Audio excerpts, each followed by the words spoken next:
Hymns of Abhinavagupta, as compiled by Lilian Silburn, translated by B.C. Harris, 2026.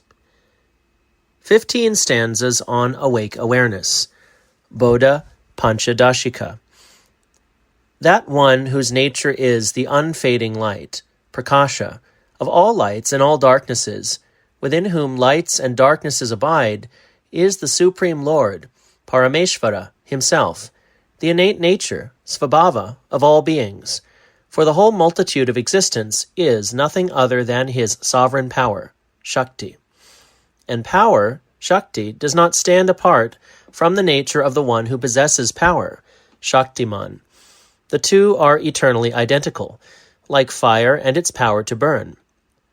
He alone is Bhairava, the god whose defining mark is to sustain the whole universe, viśva, reflected through this power, Śakti, in the mirror of his own self, Atman.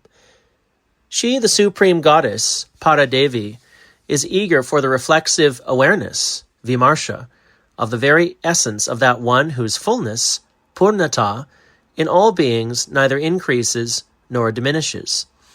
This god eternally delights in the savor, rasa, of play, lila, with this goddess, all-pervading, vibhu, and omniscient, sarvagnya. He simultaneously brings forth the manifold emanations and reabsorptions, srishti samhara. Such is his unsurpassed power, anuttara Śakti, of accomplishing what is exceedingly difficult. This indeed is his freedom, svātantrya, his sovereignty, aishvarya, his nature as self-conscious illumination, prakāśa vimarśa. A limited conscious light is said to be the mark of insentience, jadata, but consciousness, chit saṃvid, itself is distinct from the insentient, jada, because it cannot be measured or bounded. Thus, within the self, Atman, of this free one, whose own power, Śakti, diversifies itself, emanations and reabsorptions, srishti samhara, abide as his very nature. Their extreme diversity, vichitra, worlds above, below, and across, together with all that constitutes them, is existence itself, experienced under the forms of pleasure and pain, sukha, dukkha. The imperfect knowledge, apurna jnana, of this Bhairava is itself described as his freedom, svātantrya. This, in truth, is transmigration, samsara, terrifying to limited beings, pashu.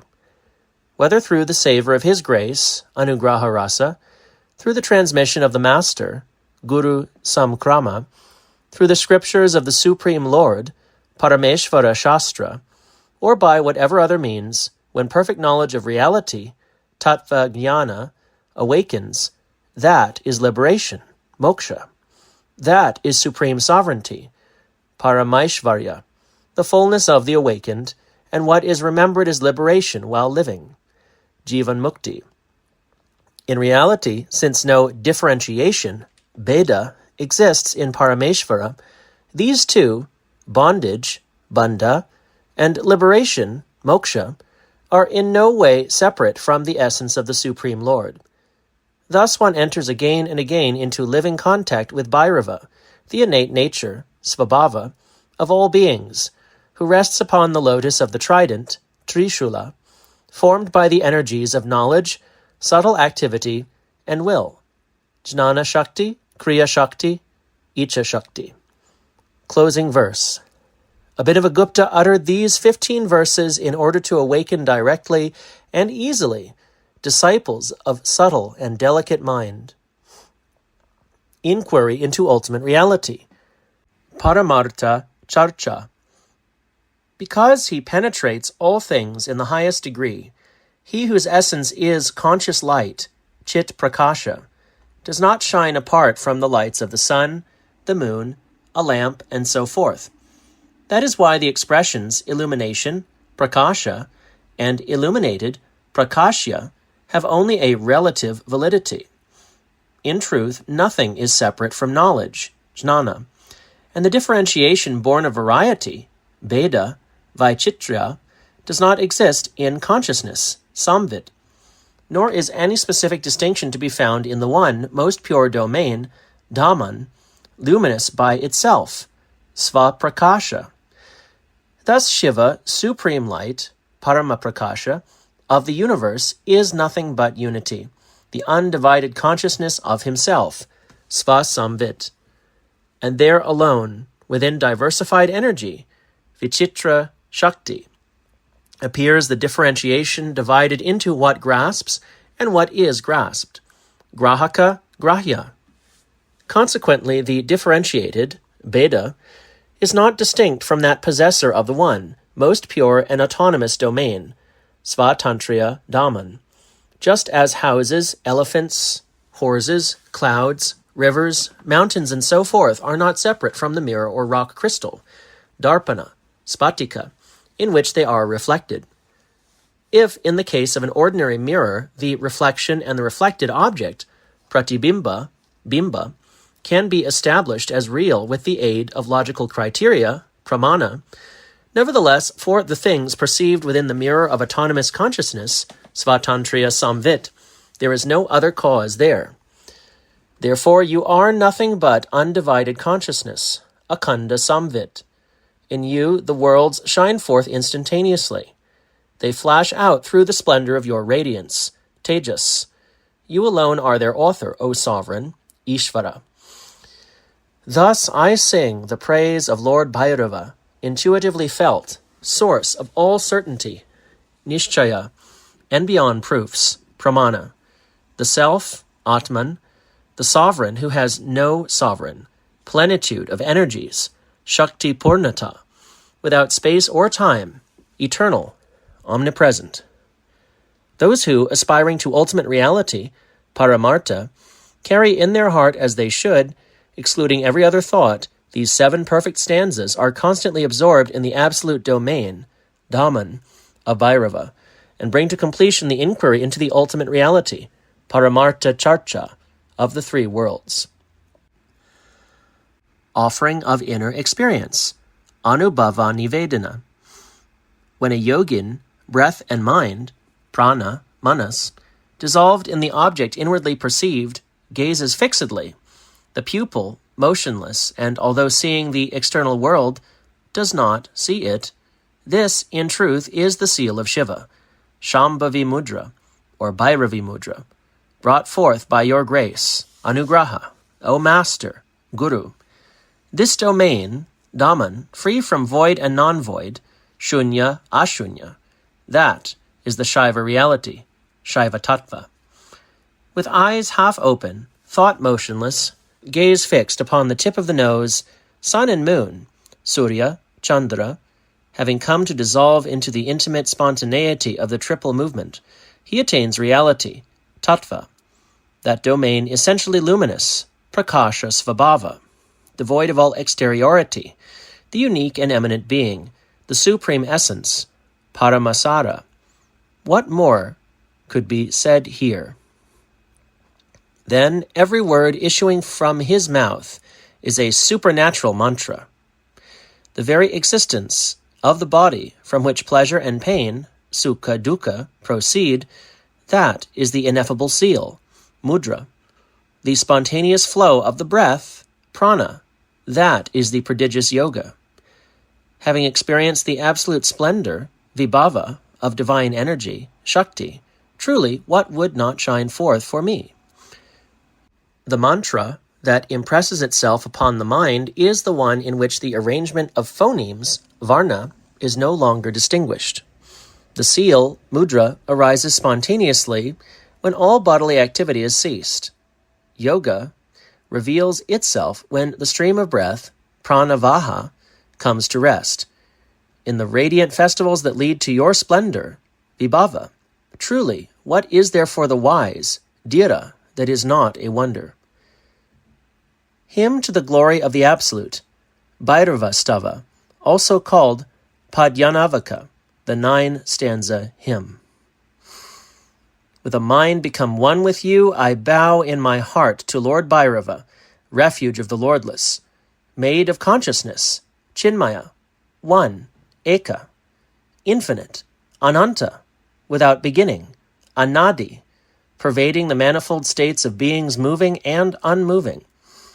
O great sovereign, Maheshvara, through the power of your grace, Anugraha Shakti, this whole universe now appears to me as identical with you, and you, O Mahesha, are forever my own self, Atman. Therefore, for me, all things are filled with the self, Atma Maya. In you, O Lord, my own self, Atman, all-pervading, Vibhu, there is no longer any question of fear of transmigration, samsara, even though there may remain hosts of karmic activities, karma, that produce unbearable sufferings, bewilderments, and terrors.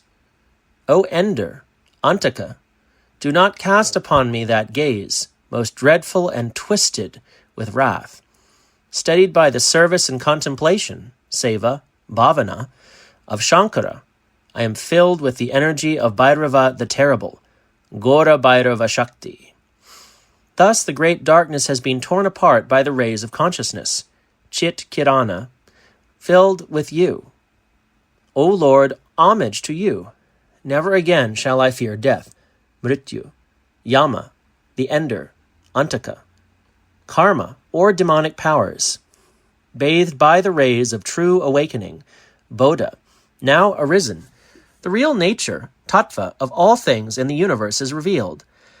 And as the very reality of those things, I enter into repose, Vishranti, in you, my own self, Atman, filled to overflowing with the supreme nectar, Paramamrita, of all that exists. O Lord, whenever the state of impurity, klesha, mala, dispenser of excessive torment, enters the field of my thought, at that very instant there rises within me a rain of supreme nectar, Paramamrita, the hymn that praises my non-difference, abheda, from you. O Shankara, this is true. Vows, vrata, gifts, dana, ritual baths, snana, and austerities, tapas, can tear apart the burning pain of existence. But contemplation, bhavana, of the supreme nectar, paramamrita, of your revelation pours into the heart a stream of bliss, ananda. O Lord Bhairava, this consciousness, saṃvid, of mine dances, sings, and rejoices deeply, for it has attained you, the beloved, the one beautiful vision, sudarshana, the sacrifice of equality, sama yajna, so difficult for others. During the dark lunar fortnight, on the 10th day of the month of Pausha, in the year 68, Abhinavagupta composed this hymn, by which the all-pervading and compassionate Lord instantly soothes in human beings the painful burning of the desert of becoming, Bhava Marustala. Thus ends this hymn of 9 stanzas called Abhinava. 8 stanzas on the Unsurpassable, Anuttarashtika. Here there is no passage to be made, no contemplation, bhavana, no cleverness of discourse, no inquiry, chinta, no meditation, dhyana, no concentration, dharana, no labor of repeated mantra recitation, japa. What then is that supreme truth, paramartha, certain beyond doubt? Listen, neither renounce nor grasp, tyaga, grahana. Just as you are, enjoy everything in freedom, svātantrya. From the standpoint of reality, tattva, there is no transmigration, samsara. How then can there be any question of bondage, bandha, for embodied beings? For the one who has never been bound, the act of liberation, moksha, is vain. This is only a baseless confusion, moha, born of false delusion, bhranti, the shadow of a demon, a rope mistaken for a snake. Abandon nothing, take up nothing. Established in yourself just as you are, move freely and at ease. In the unsurpassable, anuttara, what meaning can there be in the sequence of distinctions? Worship, worshipper, and worshipped. Puja, pujaka, pujya. Who could pass over, and by what means? Upaya. Who could enter, and by what stages? Bhumaya. Ah, what wonder! This illusion, maya, though appearing as differentiated, binna, is not other than non-dual consciousness, advaya saṃvid. Everything is pure by the very nature of one's own experience, svānubhava. Do not trouble yourself with useless anxiety. The bliss, ananda, here is not like the intoxication of wine or wealth, nor even like union with the beloved. The arising of conscious light, prakāśa, is not like the radiance shed by lamp, sun, or moon. When accumulated differences, bheda, fall away, joy is like the setting down of a burden. The dawning of light, prakāśodaya, is the recovery of a forgotten treasure, the domain of universal non-duality, advaya dhamman. Attraction and repulsion, raga dvesha, pleasure and pain, sukha dukkha, arising and subsiding, pride and dejection. All these states, appearing as the forms of the universe, seem diverse, yet in their nature they are not distinct. Whenever you suddenly apprehend the particularity of any one of them, see it at once as identical with consciousness, saṃvid. Filled with that contemplation, bhavana, why should you not rejoice? The efficacy of what now appears did not exist before. Things arise suddenly, always in this present appearing. What reality can belong to them, disturbed as they are by the deforming confusion, moha, of the intermediate state? What reality is there in this unreal, unstable, falsified heap of appearances, in the error of a dream? Stand beyond the stain woven by the anxieties of doubt, samshaya, and awaken. The innate, sahaja, is not subject to the flood of objective existence. These shine only as experienced by you, though in themselves unreal. For an instant, through the error of experience, they assume reality. Thus the grandeur of this universe springs from your own imagining, kalpana, since there is no other cause of its appearance. Therefore, by your own glory, you shine throughout the worlds. One, eka, yet the essence of the many.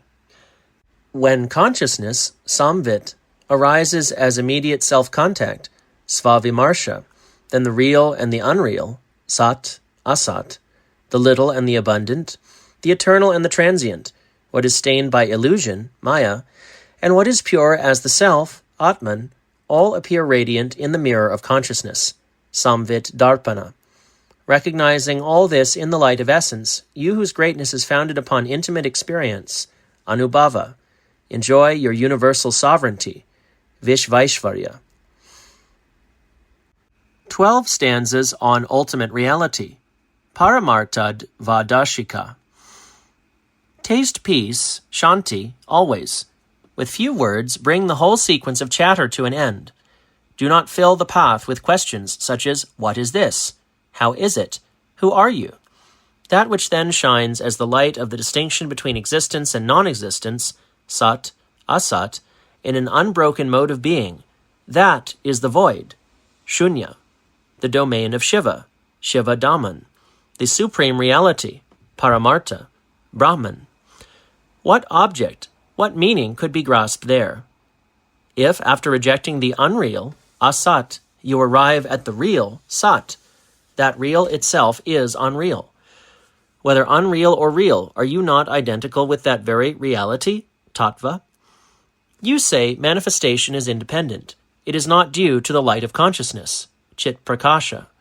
But if this differentiation, bheda, itself appears, does it not appear in the light, prakāśa? Abandon then this impulse to break the breaking. In dream, when one knows that one is dreaming, no fear arises from sword blows, drowning, burning, imprisonment, or the like. All that is only play, lila. Whatever things you posit under the impulse of knowledge, action, and conceptual construction, jnana, kriya, vikalpa, tell me, how do they differ from the insentient, jada?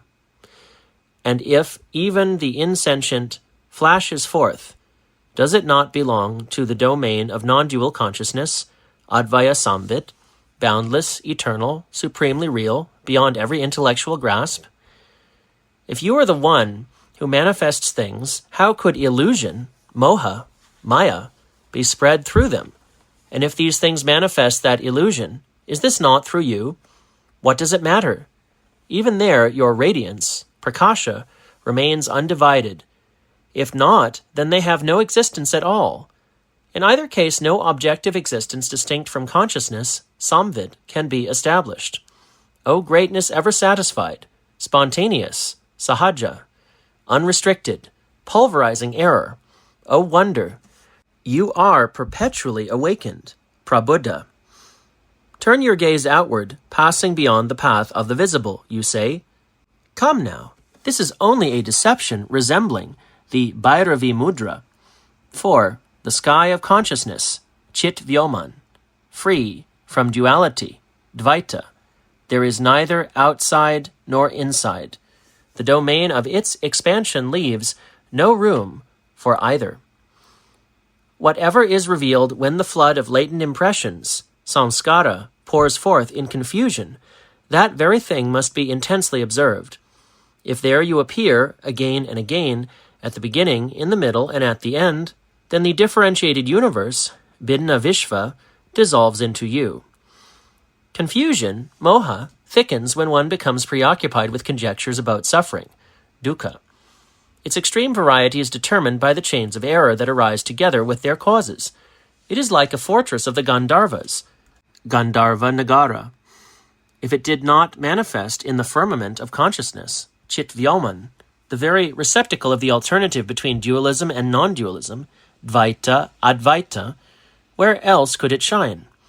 What other final refuge could there be for this confusion whose very nature is multiplicity? This stream of impressions, sanskara, srota, is truly unreal in dream. In deep sleep, sushupti, it does not manifest at all. How then could it be grasped in the boundless firmament of consciousness, chit vyoman, beyond these states? And if you say that in waking, jagrat, the mass of objects, earth, and the rest really exists, then even there, whenever and wherever knowledge, jnana, brings this stream to an end, the whole no longer appears divided from consciousness, saṃvid. How then could consciousness be broken even in waking? Whatever appearances are manifested to consciousness, saṃvid, are attained in me, the supreme firmament, Parameśvara. For the rays present in them, even in their specificity, shine in me undifferentiated within the eternal splendor, nitya vibhava.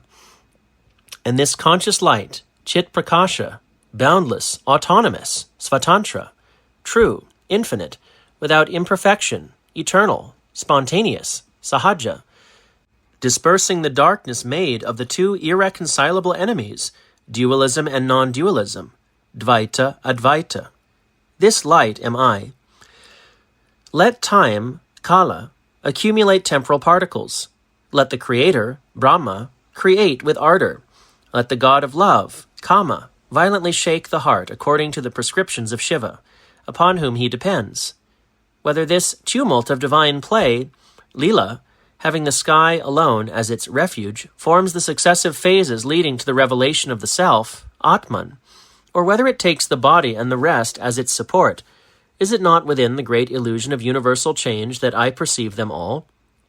Ho there! Is there someone here? Let me devour him. Ho there! Is there someone here? Let me strike him down at once. Ho there! Is there someone here? Let me drink him. I, whose body is intoxicated from chewing the vigor of supreme consciousness, parasaṃvid. Shiva, the lion, the charming lord, having reached the highest satisfaction by roaming through the impenetrable forests of his own domain, svādaman, has made the elephant of this vile differentiation, Veda, trumpet. Its sudden appearing kindles awakening, Bodha, for the wise who have reached the summit of illumination, while it puts to flight the maladies, those jackals, and dispels the fear inherent in existence, Bhava. 20 verses of the great teaching, Mahopadesha Vimshatika. Homage to you, my own self, Svatman, of infinite powers, Ananta Śakti, eternal conscious light, Chit Prakāśa, and bliss, Ananda. Homage to you whose visible body is the universe, Vishvamurti, yet whose essence transcends the whole unfolding of phenomena, Prapancha, in whom you are you and I am I, in whom you alone are and I am not, in whom neither I nor you exists. To that again and again I bow. Always I searched within the body, deha, for you and for the self, atman. Neither you nor the self was seen there. Whatever was seen was you alone. Having beheld you as the form of the self, atma rupa, and now become of your very form, I, your worshipper, bhakta, offer salutation, namas, to you, to myself. To say, this must be done, is only a turn of speech, for one whose self is filled with you, bhavan maya atman. Whence could absorption, laya, come? Into whom, and how? I am you, you are I. Nowhere, never is there such a distinction, bheda, between us. The very wish to seize absorption, samadhi grahana, is already the persistence of difference, bheda. You, I, he, this, and all such words, though never elsewhere than you, find no footing in you. How much less then a world, jagat, apart from you? Enough of speaking in the manner of difference, bheda. Once the savor of your love, bhakti rasa, has been tasted, one should be ashamed even to say, all this is one, eka, and at peace, shanta. When your essence, svarupa, blossoms forth, you, I, and the whole universe, akila jagat, arise. When it withdraws, there is no you, no I, no universe.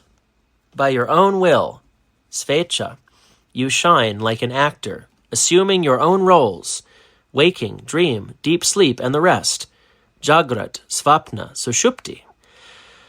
Yet in truth, tattvata, you are without parts, nishkala, and play no role at all.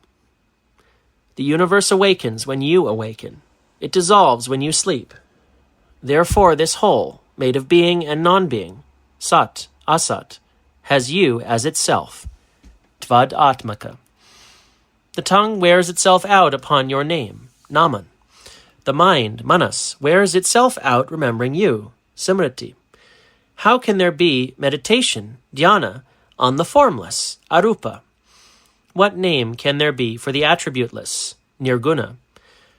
What ritual invitation, avahana, is therefore the perfect one, purna?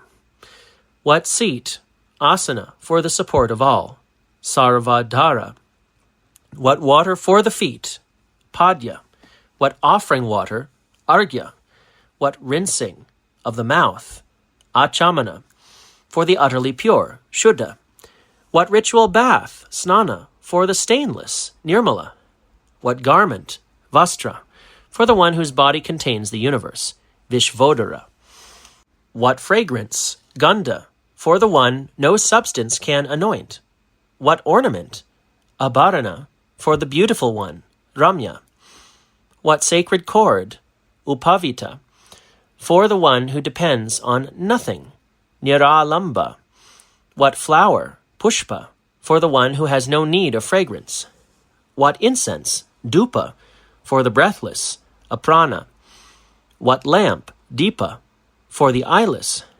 What food offering, naivedya, for the eternally satisfied, nitya tripta? What betel, tambula, for the all-pervading Lord, vibhu? What circumambulation, pradakshina, of the infinite, ananta? What bowing, nati, before the non-second, advitiya? What waving of lights, nirajana, before the Lord, who shines by his own radiance, svayam prakāśa? What hymn, stotra, can be composed from the words of the Veda, Vedavach, for the one whom the Veda's speech cannot know, avedya? How could there be dismissal, udyasana, of the one who is full within and without, antarbahi purna? How could one make oblation, havana, to the one who abides everywhere, undifferentiated, bedahina? Whence a ritual fee, dakshina, for the one who possesses all? What libation, tarpana, for the eternally satisfied, Nitya-tripta. What leave-taking? Visarjana, from the all-pervading one. Vyapaka. What apology or expiation? Kshamapana, to the imperceptible. Apratyaksha. This alone is the supreme worship. Parapuja, always in every state. Sarvavasta, with the understanding of unity. Aikya buddhi, let the mind, manas, be fixed upon God, the Lord of all. Sarvesha. Hymn in praise of the wheel of deities abiding in the body. Dehasta Devata Chakra Stotra. I bow to Ganapati, embodied as the inhaled breath, prana, praised by hosts of gods and asuras, sura, asura, vrinda, the auspicious and inauspicious powers of consciousness, delighting in the bestowal of desired boons, Abhinavagupta, honored at the head of hundreds of teachings and systems of vision, darshana.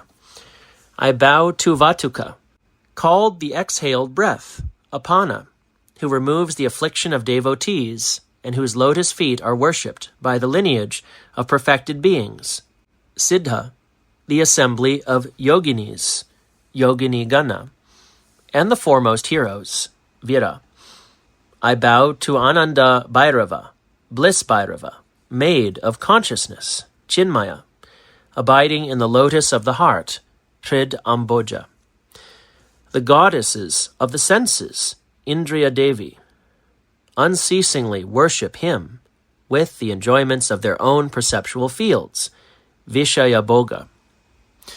I bow always to the stainless true master, Sadguru, whose form is vigilant attention, Avadana, by the power of his insight, Dhi Bala, the whole universe shines for lovers and devotees, Bhakta, as the path of Shiva, Shivapata. I bow to Ananda Bhairavi, bliss Bhairavi, whose form is self-awareness, vimarśa. Ceaselessly she plays at the arising, manifestation, savoring, and consuming of the universe.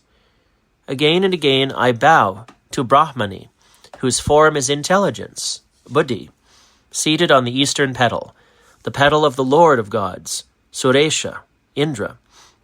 She worships Bhairava with the flowers of certainty, Nishchaya Kusuma. I bow always to Mother Shambhavi, whose form is the I-maker, Ahamkriti, Ahamkara, standing on the southeastern petal, the petal of fire, Anala, Agni. She performs Bhairava's worship with the flowers of egoity, Abhimana Kusuma. I bow perpetually to Kumari, the maiden, whose form is mind, Manas.